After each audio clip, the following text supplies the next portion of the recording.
여러분 안녕하세요. 엄마영우입니다.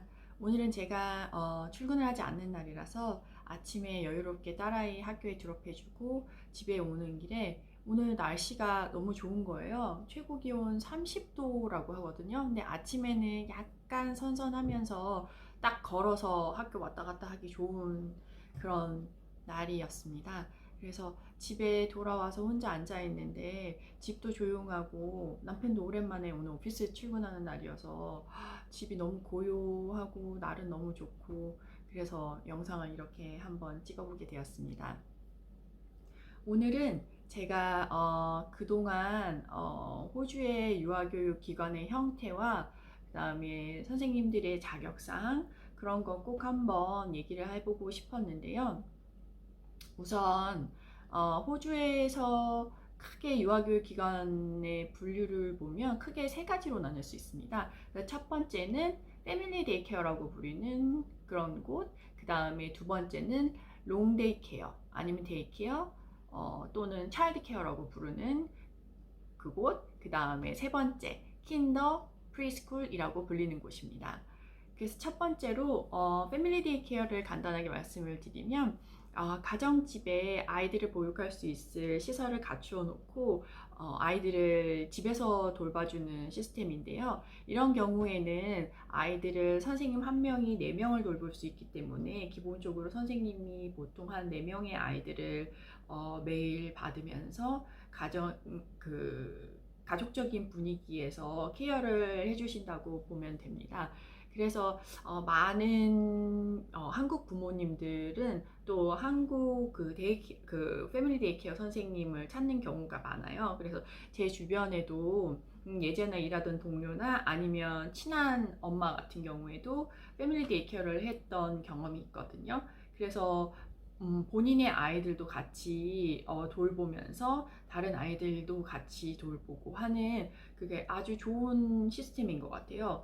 그래서 만약에 아이가 어리다거나 뭐 나는 집에서 일하고 싶다 하는 분들은 본인의 자격을 가지고 집에서 아이들을 그렇게 돌볼 수도 있고요.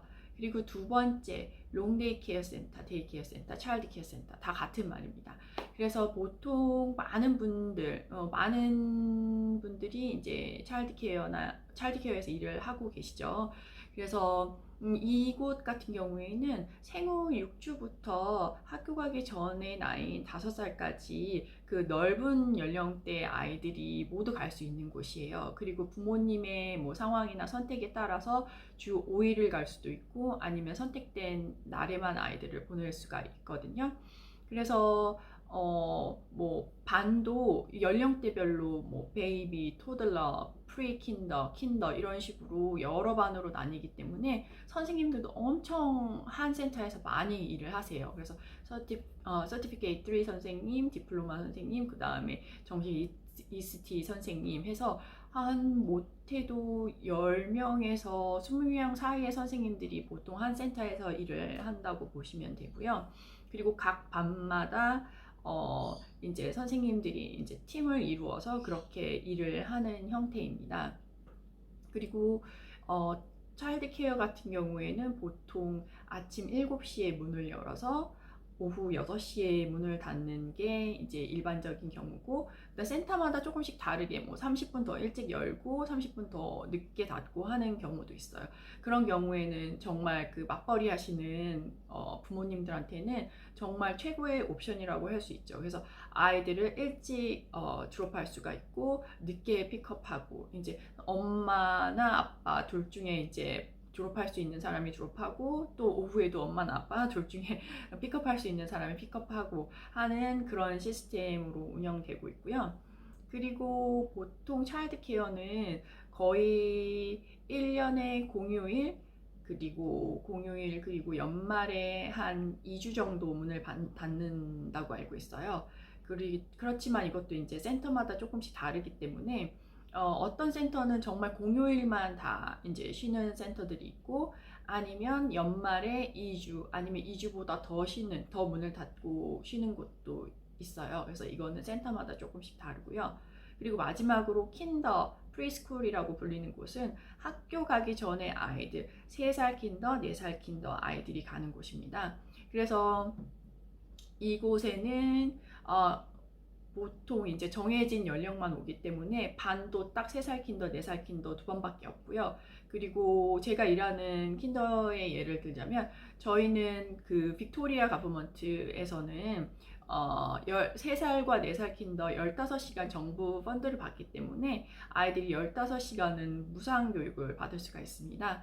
그래서 저희는 모든 아이들이 다 이틀씩 등교를 하고요. 선생님들도 각자 맡은 반에 그런 티칭하는 날만 출근을 하기 때문에 그래서 이틀 출근하시고 그 다음에 하루 엑스트라로 플래닝을 하러 나오세요. 그래서 저 같은 경우에도 그렇게 3일을 출근하는 경우고요.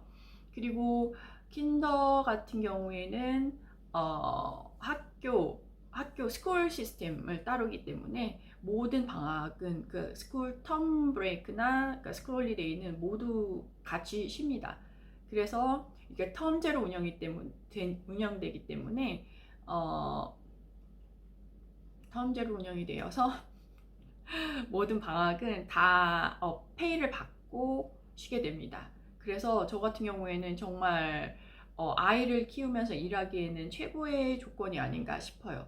그래서 딱 각 텀마다 10주 아니면 11주, 9주 뭐 이런 식으로 일하고 또 2주 쉬고 또 텀 일하고 2주 쉬고 여름방학 길고 그래서 저도 이제 아이가 학교를 다니는 아이가 있기 때문에 방학 때 같이 시간을 보내는 게 굉장히 중요해요. 그리고 뭐 일도 이제 제가 파타임으로 그렇게 3일씩 제 반만 이렇게 가르치러 나가기 때문에 그것도 이제 다른 시간에는 집안일이라든지 제 아이라든지 뭐 그런 거에 더 신경을 쓰고 더 집중할 수 있기 때문에 저는 킨더에서 일을 하는 게 아주 만족스럽거든요.